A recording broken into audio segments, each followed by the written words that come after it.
जरा सोचिए, एक ऐसी दुनिया जहां ना आज की तरह कोई लैब थी, ना कंप्यूटर, फिर भी साइंस और इंजीनियरिंग का कमाल देखने लायक था।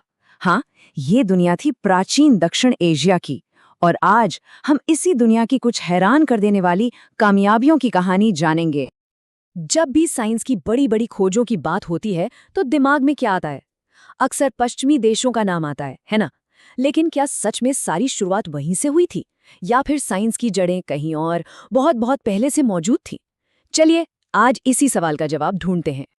तो चलिए अपनी कहानी शुरू करते हैं और आपको ले चलते हैं दुनिया की सबसे एडवांस्ड शहरी बस्तियों में से एक की तरफ, सिंधु घाटी सभ्यता। यकीन मानिए, ये सिर्फ शहर नहीं थे, ये तो इंजीनियरिंग के जीते जागते चमत्कार थे। सोचिए, ये शहर कोई ऐसे वैसे नहीं बसा दिए गए थे। मोहनजोदाड़ो और हड़प्पा जैसे बड़े बड़े शहर, उन्हें एक बिल्कुल सटीक ग्रिड पैटर्न पर बनाया गया था। मतलब सीधी लाइनें, 90 डिग्री के कोने। ये उस जमाने में अर्बन प्लानिंग और ज्योमेट्री की ऐसी समझ दिखाता है जो सच में कमाल की थी। तो इन शहरों में ऐसा क्या खास था? भाई सब कुछ।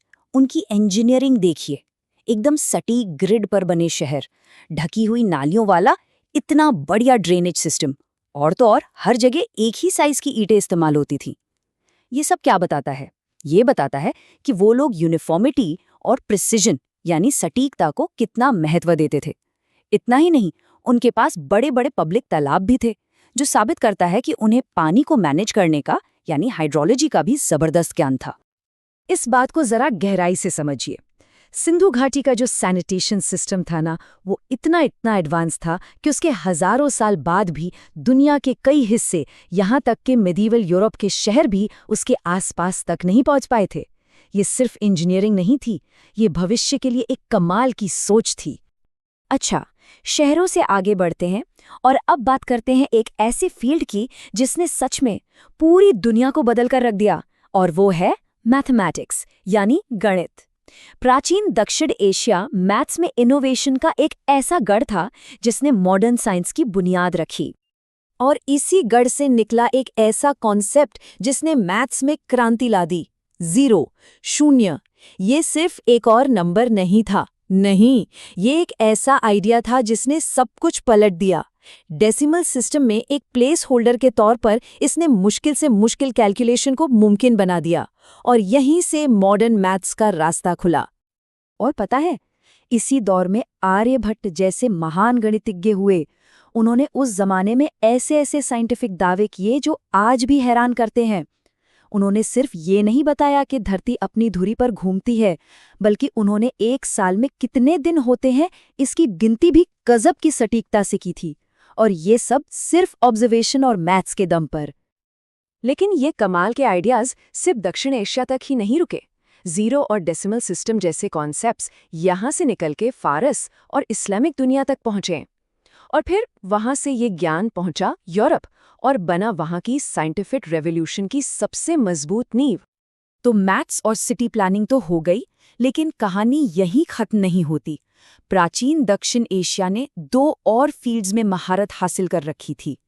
एक तो था इंसान के शरीर का विज्ञान, और दूसरा था एडवांस्ड मेटलर्जी यानी धातु विज्ञान। चलिए देखते हैं कि कैसे उन्होंने इन दोनों रहस्यों से पर्दा उठाया। मिलिए सुश्रुत से। इन्हें अक्सर फादर ऑफ सर्जरी भी कहा जाता है। पता है क्यों? क्योंकि उनके लिखे ग्रंथों में सर्जिकल औजारों, टूटी हड्डियों को जोड़ने के तरीकों और यहाँ तक कि प्लास्टिक सर्जरी जैसी चीज़ों का पूरा पूरा ब्यौरा मिलता है। आज की मेडिकल की कई ब्रांचेस जैसे ऑर्थोपेडिक्स और ऑप्थेल्मोलॉजी की जड़ें कहीं ना कहीं उनके काम से जुड़ी हैं। मेडिकल साइंस के साथ साथ मेटलर्जी में भी वो किसी से कम नहीं थे, और इसका सबसे बड़ा सबूत है वुड्स स्टील। ये कोई मामूली स्टील नहीं था, ये एक हाई कार्बन स्टील था जो अपनी जबरदस्त मजबूती और धार के लिए पूरी दुनिया में मशहूर था। अब सवाल ये है कि वुड स्टील इतना खास क्यों था? वो इसलिए क्योंकि दुनिया की सबसे मशहूर और खतरनाक तलवारें, जिन्हें हम दमिश्क ब्लेड्स के नाम से जानते हैं, वो इसी मटेरियल से बनती थी। सोचिए, ये प्राचीन दक्षिण एशियाई मेटलर्जी की पावर का कितना बड़ा सबूत है। और उनकी मेटल आर्ट सिर्फ हथियारों तक ही नहीं रुकी। लॉस्ट वैक्स जैसी बेहद सोफिस्टिकेटेड कास्टिंग टेक्निक का इस्तेमाल करके वो इतने बारीक और मुश्किल डिज़ाइन वाले स्टैचू और औजार बनाते थे कि देखकर हैरानी होती है। ये सच में साइंस और आर्ट का एक लाजवाब मेल था। तो अब तक ये तो साफ हो गया है कि ये सारी खोजें और इनोवेशंस कहीं अकेले में नहीं हो रहे थे। इनका असर बहुत बड़ा था। इन्होंने पूरी दुनिया की साइंटिफिक विरासत को एक नया आकार दिया। चलिए जरा देखते हैं कि कैसे। इनका असर आज भी हमारी जिंदगी में है। सोचिए, डेसिमल सिस्टम के बिना क्या आज के कंप्यूटर बन पाते? बिल्कुल नहीं।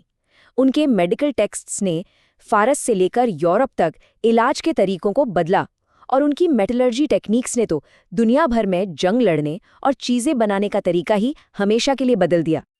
लेकिन आखिर में अगर हम देखें तो सबसे बड़ी विरासत कोई एक आविष्कार नहीं था, बल्कि एक पूरी की पूरी सोच थी, एक माइंडसेट। ये माइंडसेट था अपने आसपास की दुनिया को ध्यान से देखने का, नए नए आइडियाज के साथ एक्सपेरिमेंट करने का और नॉलेज के जरिए जिंदगी को लगातार बेहतर बनाने का। सिंधु घाटी की प्लानिंग वाली सड़कों से लेकर गुप्त काल के मैथमेटिकल जीनियस तक, ये सारी कामयाबियां हमें एक ही बात याद दिलाती हैं कि इनोवेशन की हमारी जड़ें कितनी गहरी और कितनी पुरानी हैं। और ये हमें एक बहुत ज़रूरी सवाल पर लाकर छोड़ देता है। ऐसा और कितना प्राचीन ज्ञान है जो आज भी कहीं दबा हुआ है और अपने फिर से खोजे जाने का इंतजार कर रहा है?